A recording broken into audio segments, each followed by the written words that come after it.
Amén. Ahora los invitamos a que digamos juntos nuestra declaración de fe.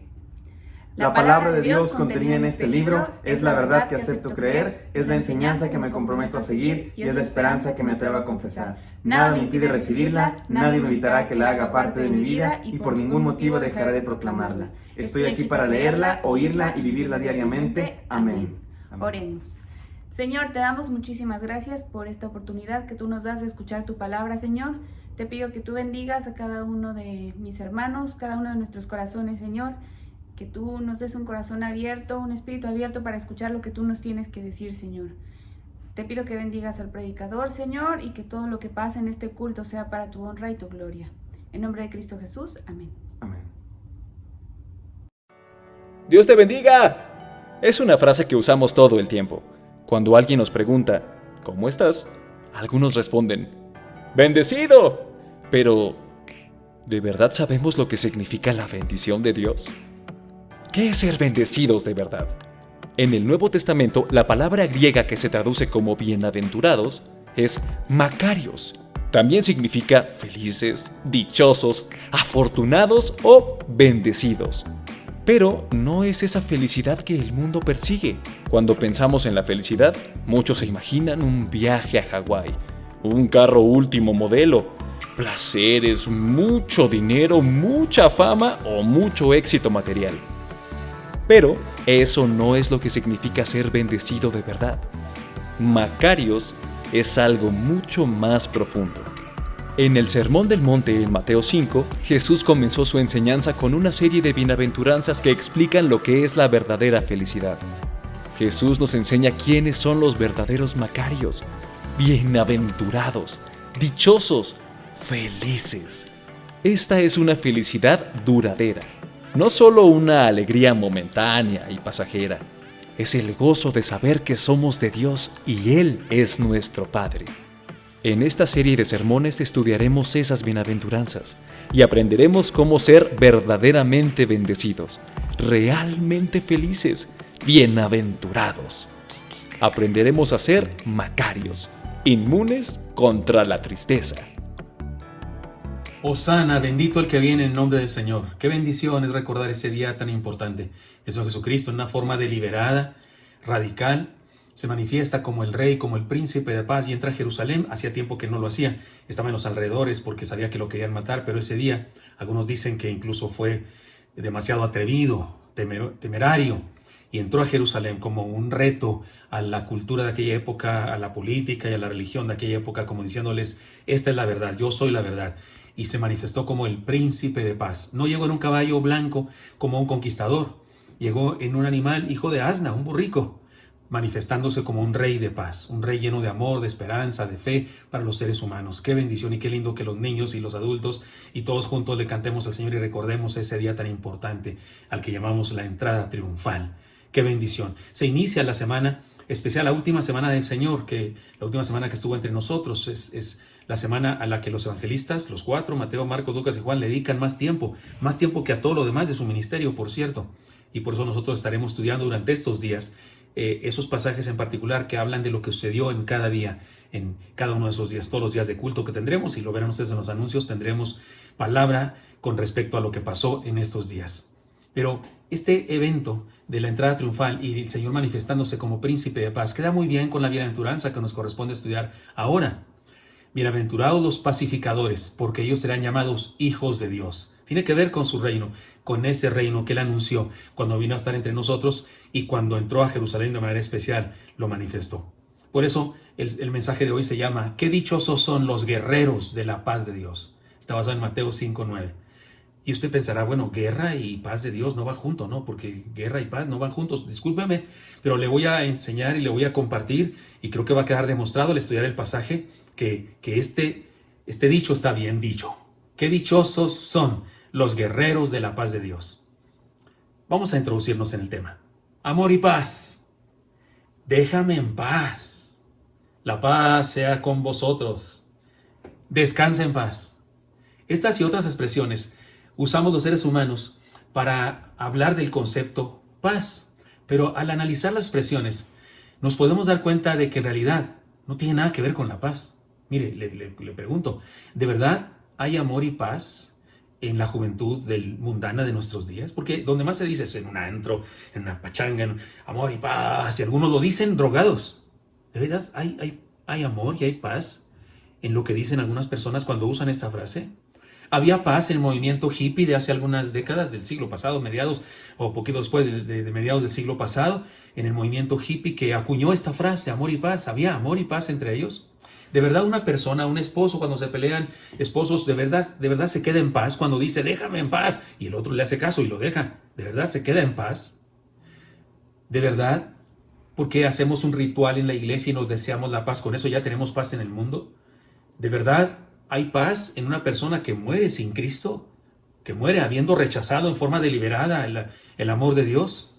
Me parece que en algunas ocasiones lo que significa amor y paz para algunas personas es promiscuidad sexual, droga, reventones, excesos del comportamiento de los seres humanos. Es más, creo que en ocasiones se utiliza esta frase, la paz o el amor y paz, para referirse a algo que es exactamente lo opuesto de lo que el Señor quiso decirnos, solo que la palabra paz significa, no solamente en el diccionario, sino significa en el contexto de la palabra del Señor.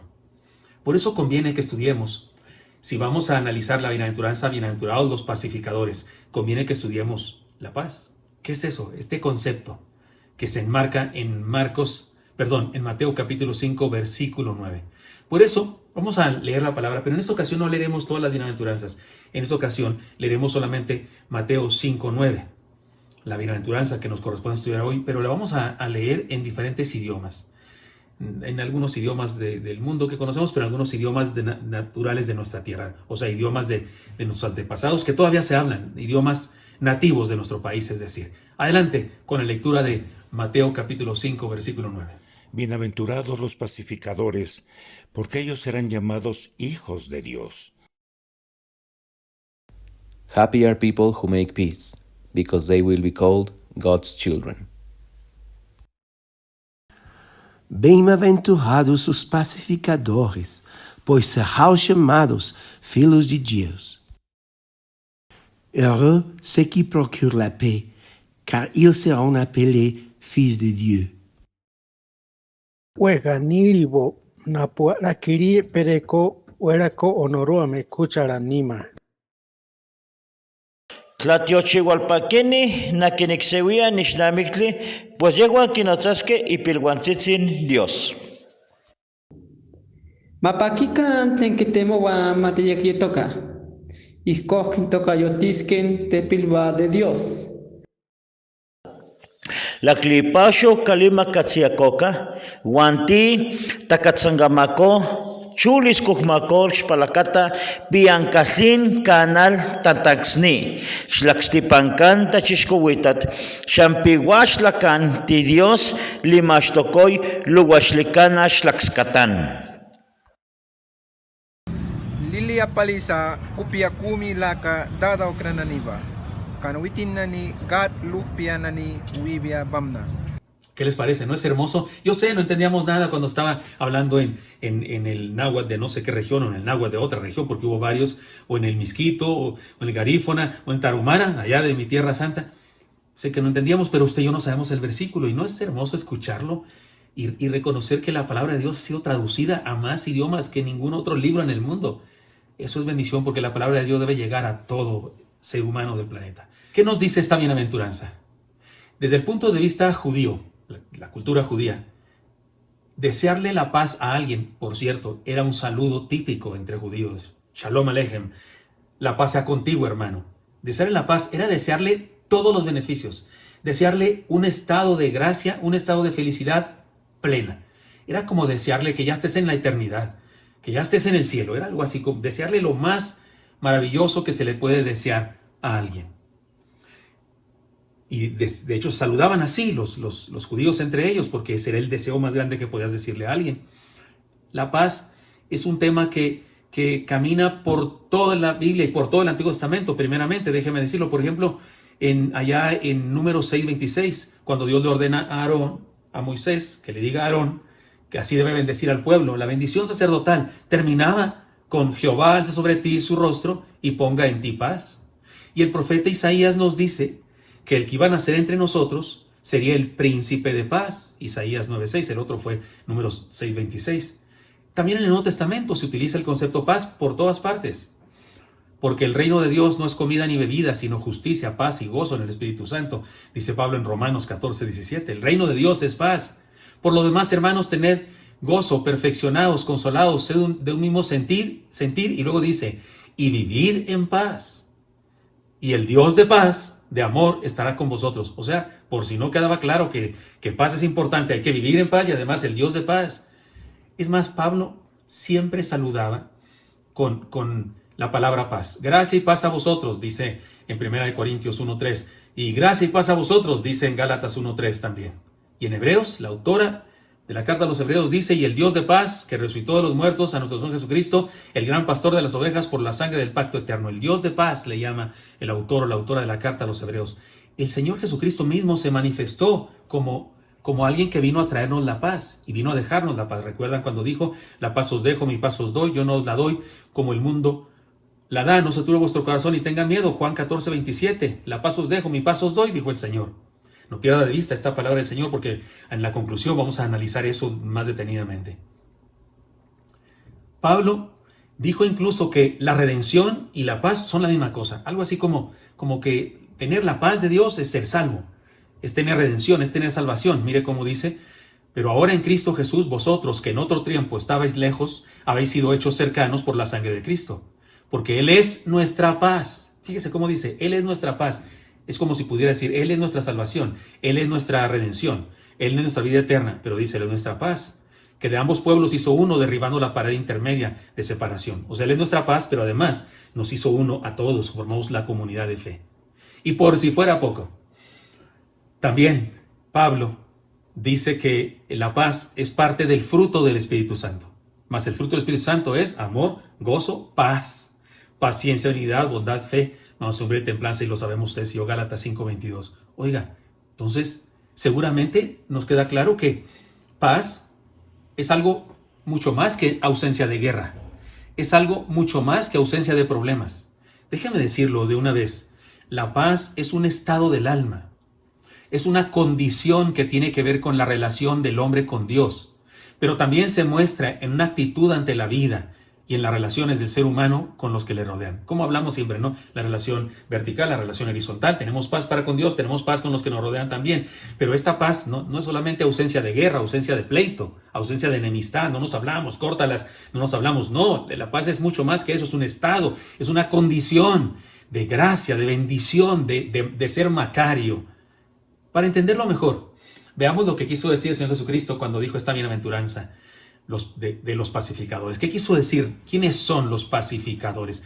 Ya que entendemos que la paz es algo tan importante, ¿quiénes son los pacificadores entonces? Y por eso vamos a tratar de definir esa primera parte de la bienaventuranza.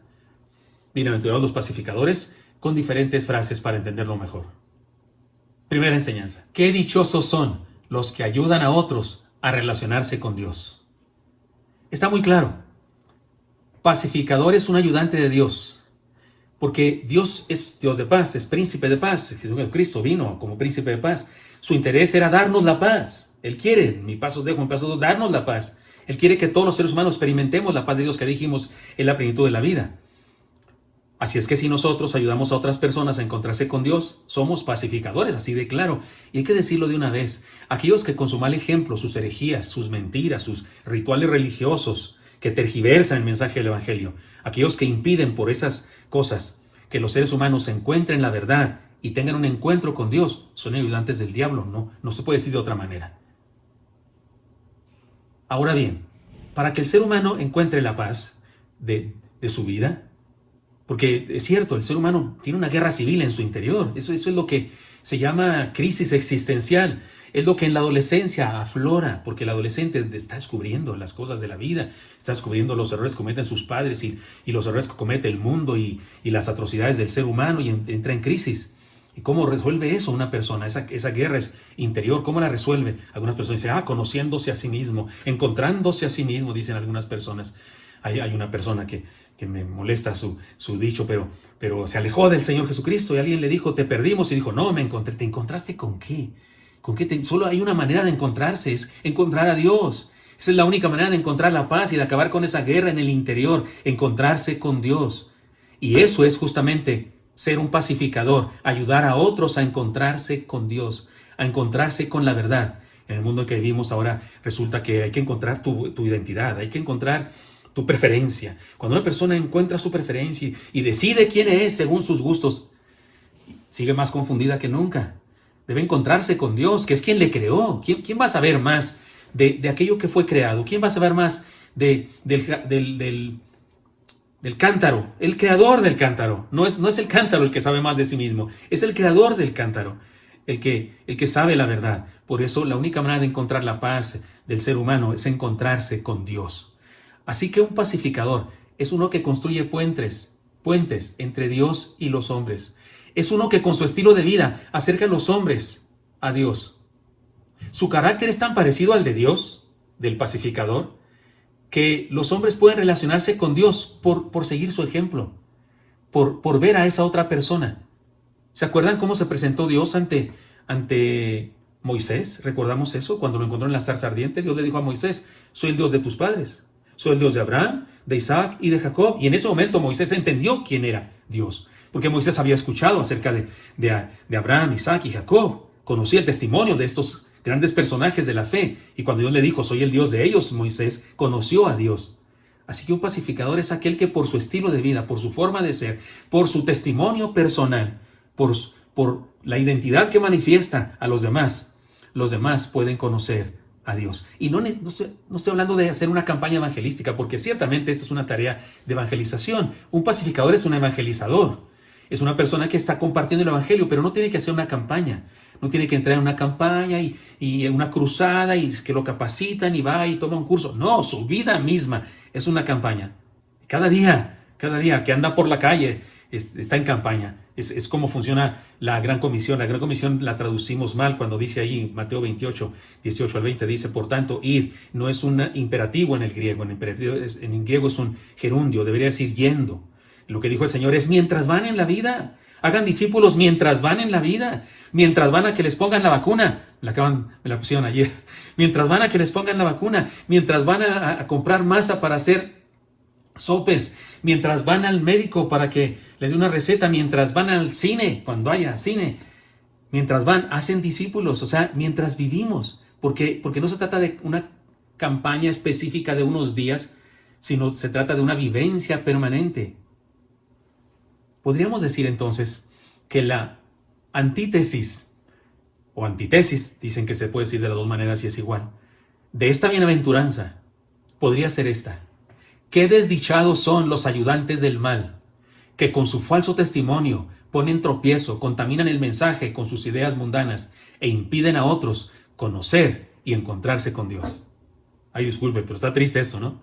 Pero la traducción de esta bienaventuranza, de acuerdo a esto que hemos aprendido, podría ser esta. Qué dichosos son los que con su vida y sus palabras ayudan a otros a encontrarse con Dios. Esos son los pacificadores y son dichosos, porque con su forma de vivir y sus palabras que hablan, ayudan a otros a encontrarse con Dios. Segunda manera de decirlo. Qué dichosos son los que viven y comparten la paz cada día. No solo la experimentan, sino ahora también la paz se comparte. Yo digo que si hemos experimentado la paz, se nos debe notar. Se nos nota en que la compartimos. Porque nadie puede haber experimentado semejante bendición como la paz de Dios en su vida, es decir, la redención, es decir, la salvación, es decir, el ser puesto en un estado de bendición, de gracia. Nadie puede experimentar eso y callarse, y guardar silencio, y guardarlo como secreto. No le digas a nadie, no voy a hacer que se nos acabe. No es así, lo compartimos con todos, lo compartimos con este y con aquel otro y con aquel otro. ¿Quién hizo los muros? Que no construyó los puentes. ¿Se acuerdan, hermanos, de eso? De esa canción, decía así, Felipe Gil era el autor, es una canción llamada La Felicidad. No es que esté de acuerdo con el estilo de vida ni nada de ese amigo Felipe Gil, pero bueno, él compuso una canción que me parece que esos versos ni siquiera eran de él, los había copiado de alguien más, pero como quiera la frase está linda. ¿Quién hizo los muros que no construyó los puentes? Es una pregunta retórica. que no tiene respuesta. En este caso no tiene respuesta, más bien es una manifestación de malestar. ¿Por qué construimos muros si no construimos puentes con las mismas rocas, con los mismos ladrillos con los que podemos hacer muros? Podemos construir puentes y son mejores. Los puentes comunican las paredes y los muros separan. En Berlín, en Alemania, es decir, ante el gozo y la expectación de todo el mundo, el famoso muro fue derribado. Tengo un cachito de piedra, es un cacho que puedo haber agarrado así unas ruinas aquí de México y agarrar un cachito y decir que es el muro de Berlín, no importa, pero alguien me regaló un cachito del muro de Berlín, saber si será cierto o no es cierto, pero ahí lo tengo, se parece mucho a uno que me encontré en la calle, pero de cualquier manera es un pedacito, porque fue un suceso en el mundo. Cuando el muro de Berlín se destruyó, ahí estaba la gente con martillos y picos, no solamente los oficiales, los trabajadores que fueron comisionados para destruir el muro, sino había gente destruyéndolo, tal vez manifestando su odio y su tristeza por haber vivido en esa situación tan nefasta. Y el muro fue destruido. No del todo. El día de hoy el muro sigue en pie. El día de hoy siguen existiendo neonazis y hay un grupo de jóvenes neonazis que mantienen el muro en su corazón, en su mente. Sigue habiendo esa separación de un ser humano con respecto a otro ser humano. Caín no ha muerto, escribí yo hace algún tiempo y ustedes leyeron en el boletín hace mucho, ¿no? Caín sigue caminando por la vida porque aunque fue destruido un muro de piedra, el muro en el corazón no ha sido destruido. Y lo triste de esto es que, oiga, las relaciones humanas son lo más importante en nuestra vida. Nacemos de una relación interpersonal entre dos seres humanos, padre y madre. Crecemos en tanto que vamos valorando las relaciones interpersonales. Maduramos cuando nos relacionamos. Las personitas, los niños apartados que no se juntan con nadie, no maduran tan rápido como los que están en contacto con otras personas. Los niños en el pre-kinder, o como se dice, en el kinder o en la guardería, van desarrollando sus habilidades relacionales y van creciendo conforme se relacionan. Aprendemos a hablar, aprendemos a caminar, aprendemos cosas por las relaciones interpersonales, por supuesto. No puedes aprender nada si no te relacionas con otras personas que te enseñan, a las que imitas. Es más, en la literatura, todas las historias, todas las novelas son lo mismo. Comienzan con una situación normal de relaciones humanas. Esa situación normal se quebranta, se destruye. Y toda la novela, película, cuento, lo que sea, se trata de cómo las cosas vuelven a reencontrarse. En ocasiones no se reencuentran y eso es tragedia, ¿no? Pero toda la historia tiene que ver con eso. Las mejores cosas de la vida tienen que ver con relaciones interpersonales. Y las tragedias más grandes de la vida tienen que ver con el quebranto de relaciones interpersonales. Oiga, debo decirles, la Biblia de eso habla. La Biblia es un libro de relaciones. El tema de la Biblia es relaciones. No comienza así Génesis, igual que toda novela, cuento, historia, poema del mundo. No comienza así. Dios y el hombre tienen relación perfecta y el hombre es feliz, está en el Edén, está en el paraíso. Y de pronto esa relación se quebranta. Y toda la historia de la Biblia es justamente todo lo que hace Dios. Es la historia de todo lo que hace Dios para restaurar esa relación quebrantada. Y no solo esa relación quebrantada del ser humano con Dios, sino esa relación quebrantada del ser humano con todo lo demás, porque cuando Adán se separó de Dios, se separó también, hubo quebrantamiento en la relación con su esposa. Pues la mujer que me diste. Y hubo quebrantamiento entre sus hijos. No apenas la primera generación de hijos y ya hay un asesinato. Y la historia de la palabra, la historia de la fe, la Biblia, habla de eso, de relaciones. La teología es eso, que estudia la relación del hombre con Dios, cómo nos relacionamos con Él, qué quiere Dios de nosotros, qué necesitamos nosotros de Él. Y luego, ¿qué necesitamos nosotros hacer con respecto a otros que igual que nosotros creen y somos comunidad? ¿Y qué tenemos que hacer nosotros con aquellos que todavía no se relacionan con Dios? Relaciones por todas partes. Puentes es lo que hace falta por todas partes. Los seres humanos tenemos la necesidad y la habilidad para relacionarnos. Por esa razón, son tan importantes los pacificadores. Es decir, personas que construyan puentes entre los hombres y derriben las paredes y los muros que nos separan. Es decir que, en primer lugar dijimos que dichosos son los que ayudan a otros a acercarse a Dios.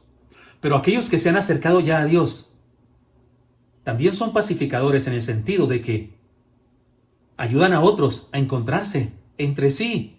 Mire, la Biblia nos dice muy claramente que Dios aborrece a los seres humanos que procuran la enemistad entre seres humanos.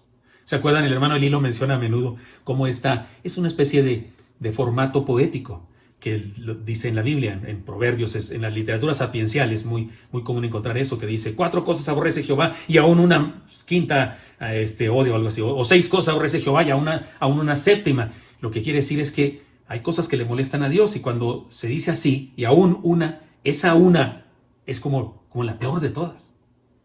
Pues mire lo que dice en este formato poético, Proverbios 6, 16 al 19, se los leo todo. 6 cosas aborrece Jehová, y aún 7 abomina su alma. Los ojos altivos, la lengua mentirosa, las manos derramadoras de sangre inocente, el corazón que maquina pensamientos inicuos, los pies presurosos para correr al mal, el testigo falso que habla mentiras. Y, este es el 7, el que siembra discordia entre hermanos. Tómala. En este planeta, cada vez somos más personas. Pero cada día las personas que habitan este planeta se sienten más solas. ¿No es cierto que en el metro vamos rodeados con otras varios millones de personas circulando de un lugar a otro, oliendo a humanidad, ¿no es cierto? Todos así sudorosos en la cruz porque está caliente dentro del metro, nerviosos, temerosos. Traemos la cartera ya lo más profundo que podamos guardarlo de nuestra ropa porque si no nos roban, porque son capaces de quitarnos los calcetines sin quitarnos los zapatos, ¿no? Y vamos todos preocupados, todos así, todos los demás que no vienen conmigo son delincuentes, todos. Y el día de hoy todos tienen virus, todos tienen coronavirus. Pues hay que cuidarse de todos y vamos ahí, cada quien solitario, cada quien en su tristeza, cada quien en su amargura.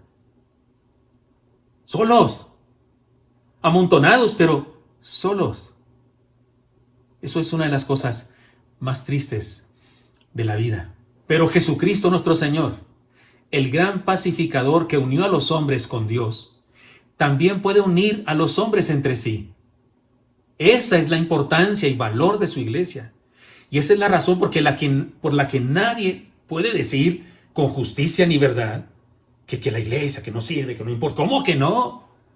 Si Él nos unió a cada uno de nosotros con Él y luego, como una experiencia terrena, nos unió a nosotros, nos unió a los unos con los otros para formar su pueblo, su cuerpo, su iglesia, su esposa.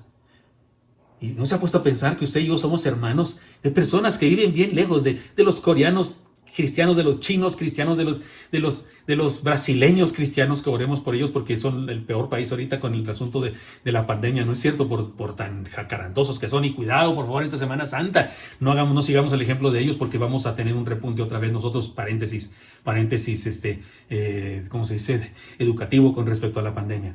Somos amigos, somos hermanos de rusos, de árabes, de gente de todas partes del mundo, de ucranianos, de polacos. Si han creído en Cristo, somos hermanos. Y Cristo nos ha unido. Él dijo que si sería levantado en el Gólgota, a todos atraería a sí mismo. ¿No es extraordinario ver el grupo de apóstoles y analizar sus personalidades? Pedro, el gritón, extrovertido, el que sí entró a la tumba. Juan era más joven, pero que corrió más rápido, llegó primero, pero no entró a la tumba porque tenía miedo. Pero Pedro sí va y se mete hasta dentro de la cueva. Así es Pedro. ¿Y su hermano cómo era? ¿Se acuerdan cómo era Andrés? ¿Se acuerdan cómo era Andrés? Está en la Biblia, es uno de los apóstoles, es hermano de Pedro. ¿Se acuerdan cómo era Andrés? No, nadie se acuerda. ¿Por qué nadie se acuerda? Porque quién sabe cómo era. Era X. Andrés su personalidad no era muy atrayente, no era así como dicen, no era muy carismático. No sabemos mucho de él. Solo sabemos que era hermano de Pedro. Era esa clase de personas que cuando llegaba a algún lugar, alguien decía, llegó Andrés, y todos los demás decían, ¿cuál Andrés? ¿Cuál Andrés? Alguien decía, el hermano de Pedro. El hermano de Pedro. Porque el famoso era Pedro, el extrovertido, el entusiasta era Pedro. Andrés, ¿quién sabe cómo era? Pero están juntos. Pedro el gritón, el extrovertido, y Andrés su hermano, el callado y tímido. Juan y Jacobo, los hijos del trueno, aguerridos, casi hasta crueles y decididos y comprometidos. Tomás el dudoso, Leví Mateo el publicano y Simón el celote. Este es el caso más grave de todos. Porque Simón, el celote, es un revolucionario. Es una persona que era parte de una secta antes de unirse a Jesús, que buscaba un levantamiento armado para quitarse de encima a los romanos y para que los judíos fueran libres. Y el publicano es uno que se ha hecho amigo de los romanos para cobrar impuestos a los judíos. Un celote a quien odiaba más que a nadie, no solo eran los romanos, sino a los que se hacían amigos de los romanos siendo judíos. Y están juntos. Yo siempre digo de broma que me imagino que en alguna ocasión el Señor Jesucristo le dijo a Simón, oye Simón, necesito que vayas a tal lugar y consigas esto. Y Leví, Mateo, acompáñalo por favor. Se quedaban así como serio, Señor, que vaya Juan con él mejor, ¿no? No, vayan ustedes dos. Imagínense un zapatista y un, no sé, ya en este momento los partidos políticos de mi país ya no son lo que eran. Ya se hacen mezcolanzas entre ellos y quién sabe qué enjuagues, pero es como si un comunista y un partido de extrema derecha se juntaran. Jesús es el mejor puente, el pacificador por excelencia. Hermanos míos, que Dios nos permita ser pacificadores, es decir, que podamos ir por el mundo experimentando la paz y haciendo la paz, es decir, facilitando las relaciones humanas. Un pacificador es uno que facilita a los demás tener comunión unos con otros.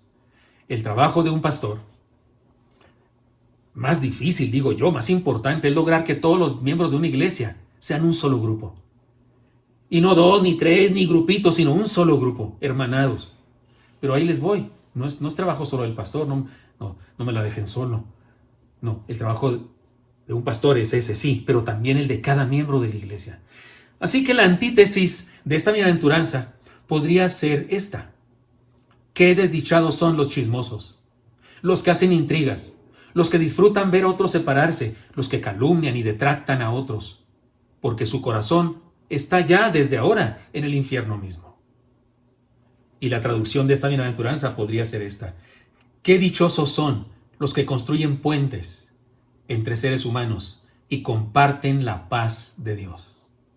Amén. Y aquí la última enseñanza. Qué dichosos son los que luchan por la paz.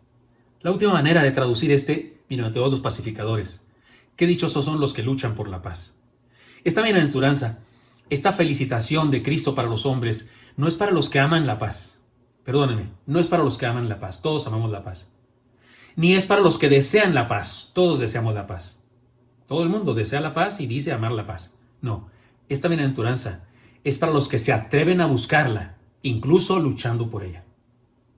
El pacificador al que se refiere Jesús no es el pasivo ser humano que permanece inactivo porque ama tanto la paz que decide no hacer nada para no perderla. O sea, está en paz, él está sentado ahí en paz. Entonces no hace nada porque no quiere perder su paz. No quiere meterse en líos con nadie, no quiere pelear con nadie. Escucha al maestro en la universidad o al conferencista de no sé dónde vociferar contra la fe cristiana, hablar mal de la palabra de Dios, criticar el cristianismo y él no hace nada porque la paz. De religión y política mejor no hay que hablar, yo quiero la paz. No habla Jesús de esos. No, la paz que estamos estudiando no resulta de la evasión de los problemas, resulta de enfrentar los problemas con una actitud decidida a solucionarlos y a encontrar la paz. Otra vez con el ejemplo de los esposos. Están peleando los esposos y uno le dice al otro, déjame en paz. Eso no es posible. Es imposible, es absolutamente imposible. Es una insensatez decir eso. Porque un esposo que se resiste a dialogar y le dice, déjame en paz, el otro, ella o él, lo deja, no se quedó en paz. Perdóname, pero no se quedó en paz. Nadie se queda en paz. No, en un pleito nadie se queda en paz hasta que lo resolvemos. Hasta que acordamos algo. Hasta que decimos, sí, es cierto, perdóname, yo la regué. Te perdono, tú la regaste. Pero déjame en paz y ya no sigo discutiendo. Nadie se queda en paz. Al contrario, se queda en un infierno en su ser. El verdadero pacificador al que se refiere Jesús no es aquel que acepta pasivamente cualquier situación por temer hacer algo que cause algún conflicto, sino aquel que sabe que para hacer la paz hay que luchar por ella, aunque cause conflictos. Sí, sé que el resultado está así medio raro, pero sí, aunque cause conflictos. Que el Señor nos permita ser pacificadores, que nos dé fuerza para luchar por la paz, luchar por la felicidad, pelear porque todos vivamos bien y seamos felices, encontrando la gracia de Dios. Sí, pacificador es uno que lucha por la paz, porque paz, la que habla la palabra, no es ausencia de guerra, no es ausencia de problemas, es ausencia de Dios en la vida, es ausencia de plenitud en la vida, es ausencia de la verdad en la vida, es ausencia de la satisfacción de saber que hay un plan de Dios para mi vida. No es solo ausencia de problemas. No, los cristianos del primer siglo tuvieron más problemas que nadie en ese momento de la historia. El Señor Jesucristo tuvo problemas, conflictos con la gente que le rodeaba, dígame si no, y Él era el pacificador. Así que la antítesis de esta bienaventuranza podría ser esta: qué desdichados son los pasivos, los que solo esperan que las cosas buenas sucedan y no son capaces de luchar por ello. Y la traducción correcta, desde este punto de vista que estamos hablando ahora, podría ser esta: qué dichosos son los que están dispuestos a luchar y sufrir porque la voluntad de Dios se ha hecho en la tierra. Tengo entonces, hermanos míos, un desafío a ser pacificadores, pero es aquí donde aparece también una enseñanza muy importante. Al estudiar los textos bíblicos que hablan de la paz y del Señor como pacificador, nos topamos con un texto que aparentemente nos puede causar un problema, pero en realidad nos profundiza la enseñanza de esta bienaventuranza. Es un texto que no lo hemos leído, no lo hemos dicho, porque si lo hubiese dicho, hubiese este texto aportado para algo contrario a lo que estamos diciendo, porque hemos dicho que Jesús es el príncipe de paz, vino a traernos la paz, Dios es un Dios de paz, pero mire lo que dice este texto de Mateo 10:34, y son palabras del Señor Jesucristo, se los leo. No penséis que he venido para traer paz a la tierra, no he venido para traer paz, sino espada. ¿Qué? Como dice el cómico, ¿qué? Que alguien me explique. Que alguien me explique. Sí, era un americano, creo, ¿verdad? ¿Qué?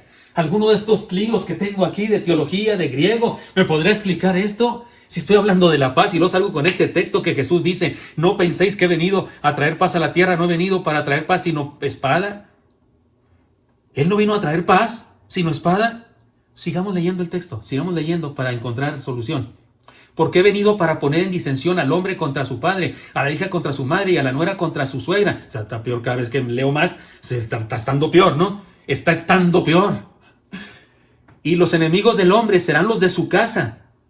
El que ama a padre y a madre más que a mí, no es digno de mí. El que ama a hijo o hija más que a mí, no es digno de mí. Y el que no toma su cruz y sigue en pos de mí, no es digno de mí. El que haya su vida la perderá, y el que pierde su vida por causa de mí hallará la vida eterna. ¿Hay una chispa ahí de solución al conflicto? Sí hay. ¿De qué habla este pasaje? Si analizamos bien el mensaje, podemos encontrar lo siguiente. La verdad del Evangelio es radical. La verdad de Dios es radical. No anda con componendas. Como el Señor mismo dijo, o estamos con Él, o estamos en contra de Él. O juntamos o desparramamos. También dijo el Señor así. Mire, no todos los seres humanos están dispuestos a creer en el Señor y a entregarle la vida. Incluso en la misma familia puede haber discrepancia al respecto, y Él nos advierte que podemos ser atacados y perseguidos, incluso en ocasiones, por los de la misma casa, por aquellos que no creen. Entonces, ¿de qué habla este pasaje que dice que no viene a traer la paz sino la espada? El Señor nos pide lealtad absoluta, y portarnos así puede ser violento para este mundo ultra tolerante y relativista. Repito, el Señor nos pide lealtad absoluta, y portarnos de esa manera, o sea, responder a su solicitud del Señor de lealtad absoluta, puede ser violento para este mundo ultra tolerante y relativista. No, el Señor no está contradiciéndose a sí mismo. No, Él vino a traernos la paz. La paz os dejo, la paz nos dejó, la paz nos dio, y no como el mundo la da. Sin embargo, su evangelio y esa paz que nos dio es algo tan tremendamente extraordinario que puede ser violento para los que no lo tienen. Entendamos esto. Los cristianos somos pacificadores. Hemos sido llamados a hacerlo. Nuestro Señor Jesús fue un pacificador. El más grande pacificador. Él es el mismo sumo pontífice, quiere decir supremo puente, entre los hombres y Dios. Y Él dijo que al ser levantado, ya lo había mencionado yo, a todos nos atraería a sí mismo, es decir, nos uniría, nos hermanaría en su paz y su amor. Sin embargo, hay una realidad que no puede ser ignorada. La luz violenta la oscuridad. Analícelo. La luz violenta la oscuridad. Es más, la luz violenta los ojos que han estado en oscuridad mucho tiempo. Si no me lo quiere creer, mañana en la mañana que esté todo apagado, oscuras, y está su esposo, su esposa, su hijo, su hija, su hermana, durmiendo, y vaya con una lamparota y échele así un flachazo de luz en su cara, y verá si no se levanta y le da un sopapo o se enoja con usted. La luz violenta la oscuridad. Y la verdad resulta insoportable para la mentira. Y también resulta insoportable para los que están esclavizados por ella. Así que la paz no es ausencia de guerra. De hecho, en ocasiones es precisamente una guerra. La paz, precisamente en ocasiones, es una guerra. No me malentiendan. No hablamos de ser agresivos, no hablamos de agresiones físicas, ni de injurias o insultos. No, los cristianos no hacemos eso. Los pacificadores no hacemos eso. Sino la naturaleza de nuestra fe, lo que creemos, violenta a algunas personas. Solo porque creemos. Les he contado que una maestra estaba muy molesta por Isaac cuando era un adolescente y mandó un reporte. ¿Y sabe qué decía su reporte? Demasiado feliz en clase. Demasiado feliz en clase. Y como Isaac le discutía, porque la maestra hablaba en contra de la fe y de Dios, Isaac le discutía y nos mandó llamar. ¿Y sabe qué nos dijo la maestra? Es que su hijo cree demasiado lo que cree. Está demasiado convencido de lo que cree. Y yo decía, ¿y eso qué? A la maestra le parecía violento eso. Somos el reino de Cristo. Y si en el mundo hay un príncipe del mal que gobierna, nuestra presencia, nuestro estilo de vida y nuestra predicación puede ser de hecho y es considerada una agresión. No somos agresivos físicamente, no, pero nuestra fe y nuestra paz lo puede ser para los que viven en el error. En la misma ONU se ha dicho que los cristianos y especialmente los evangélicos somos peligrosos y que debemos ser reenseñados. Eso dicen los de la ONU, los estudiosos de la ONU dicen que los peligrosos somos los cristianos. Nos tienen en la lista de los más peligrosos por nuestras convicciones radicales. Pero recuerden, no somos legalistas y sí somos radicales en lo que creemos, pero no hacemos daño a las personas, respetamos a las personas. Creemos que todo el mundo tiene derecho a creer lo que quiera, pero también creemos que tenemos derecho a seguir predicando y compartiendo lo que creemos y que nos dijo Jesús que hiciéramos, sin dañar a nadie. Somos pacificadores, ayudamos a los desvalidos, respetamos todas las creencias. ¿Por qué piensan así la gente entonces de que somos peligrosos? Porque nuestra verdad es radical. Porque llamamos a lo malo, malo, y al crimen, crimen, y a la enfermedad, enfermedad, y a la depravación, depravación. Porque decimos que los niños son niños y las niñas son niñas. Porque nos resulta absurdo y anticientífico decir que una vaca no es una vaca, que es un cocodrilo, porque así la percibo yo. Es un absurdo y hay gente que quiere que digamos es absurdo. Pues si somos creyentes, no locos. Bueno, sí, locos en la fe, pero no en el otro sentido. Entonces, sí, somos pacificadores, pero nuestra fe en ocasiones nos convierte en personas que violentamos este mundo perdido. Porque no estamos dispuestos a creer que la autopercepción sea una verdad científica y no estamos dispuestos a dejar de defender la vida de los que están en el vientre antes de nacer y no dejaremos de predicar la verdad a nuestros hijos y hasta lo último de la tierra. Miren, para ir terminando, en el hebreo, en ocasiones no se usaban adjetivos. Y en lugar de usar un adjetivo, se usaba la frase hijo de. Por ejemplo, para calificar a alguien como a Bernabé, que fue una persona que consoló a la comunidad de fe, en lugar de llamarle consolador, se le llamó hijo de consolación. Era la manera de hacer un adjetivo. Consolador sería adjetivo del sujeto. Él, Bernabé es un consolador, pero decían, es hijo de consolación. Hijo de, era una manera de adjetivizar un concepto. Eso está en Hechos 4:36. Del mismo modo dice el Señor de los pacificadores. Dice, serán llamados hijos de Dios. Porque si el Dios es un Dios de paz y somos pacificadores, pues somos hijos del Dios de paz. Somos hijos de la paz o hijos de Dios. Porque en esencia estamos haciendo el trabajo que Dios mismo hace. Quiere que los hombres entren en contacto con Él y experimenten bendición. Que los hombres entren en un estado o condición en el que se relacionen con Él, porque el hombre separado de Dios está muerto, pero el que entra en comunión con Dios tiene vida. Ahora bien, si al príncipe de la paz lo consideraban un agresor y tuvieron que combatirlo con violencia y muerte, es lógico que pase lo mismo con nosotros. De hecho, Jesús nos lo advirtió. Él dijo que si con Él, el pastor del rebaño, hicieron eso, que no harían con nosotros. Así que, hermanos míos, la antítesis de esta bienaventuranza podría ser esta. Lo contrario. Qué desdichados son los conformistas y acomodadizos que se adaptan al mundo y siguen sus ideologías para no tener problemas, para sentirse para sentirse que son parte de todos los demás.